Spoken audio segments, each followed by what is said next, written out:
Joining me now is Congressman Richard McCormick, who is a retired Marine veteran. Sir, thank you for your time. I appreciate you joining us on Thanksgiving. What's your take of this whole hostage deal? Well, first of all, I'm not a big fan of exchanging hostages. We've been on the short end of that many times. Plus, it encourages them to do it again.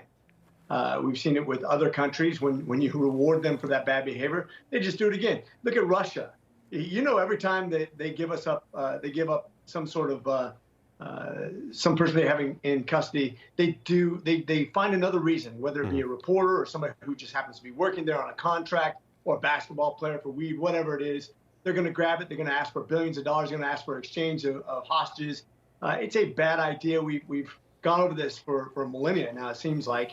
I'm also a real big critic of what Biden did in Afghanistan. You were talking about all the other blunders. Yeah. Think about the biggest blunder of a withdrawal we've ever had in American history. What we gave up, what we gave these people for weaponry, what we gave them. Now 27 terrorist bases training in a foreign land, and they're dealing with China and Russia and Iran. These are bad people. This is all on Biden's head. Yeah, no, 100%. But you know what I think is also on Biden's head is the Iranian influence and like the lack of ability or desire to rein this in. Because earlier this week, the Houthi rebels, who are a terror group from Yemen funded by Iran, they hijacked a cargo ship in the Red Sea, and they landed on the ship in a helicopter and took 25 crew members hostage. You were talking about encouraging them to do more of it. Yeah, I mean, it's kind of the hottest commodity right now. If I was Biden, and I'm not, because Biden's a weak person, he has weak advisors around, every time you had one of these terrorist cells come after somebody that was either us or an ally, I would destroy everybody in that area. You saw what we did up in one area of Syria. We should go after, literally don't let anybody escape from that area. If you fire a missile on American troops or on Israelis, we're going to annihilate that area it came from. I'm really worried that China is going to be emboldened by this, that they're going to take this opportunity to go after Taiwan.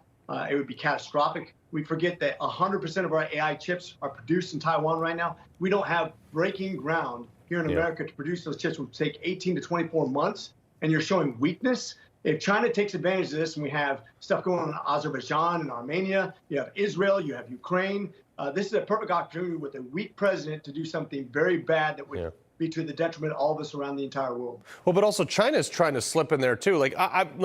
Most people don't know this, but neon gas, which is primarily produced out of the Ukrainian area, is what Taiwan needs to produce those semiconductors. And nobody's really talking about that, but China's sliding in there, trying to be, the adult at the table, since we don't have one in our White House. And they're brokering what seems like a lot of peace deals, or at least trying to put themselves in a place that they're going to take the control on the world stage. How dangerous is that?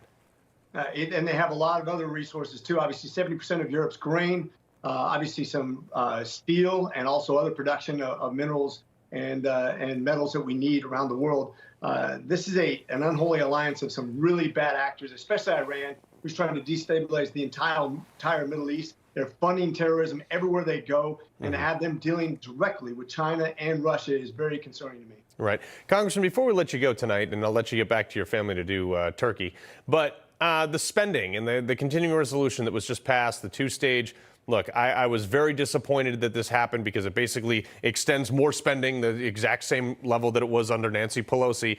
What is going to happen with this? Are we ever going to see some meaningful cuts as conservatives here? So I was whipped by the speaker actually on the floor to vote for this. I voted against it. I said, at least give me something. Give me a scalp. Give me something. Give me H.R. 2. We've already passed that. It's over in the Senate side. It's something that's probably 70% popular in America. It puts the Senate back on the defensive. It would be their fault if we shut down, because it's something that even sanctuary cities want to have the border security. They want a sovereign nation. Give me something. We got nothing out of this. We got just more deficit spending.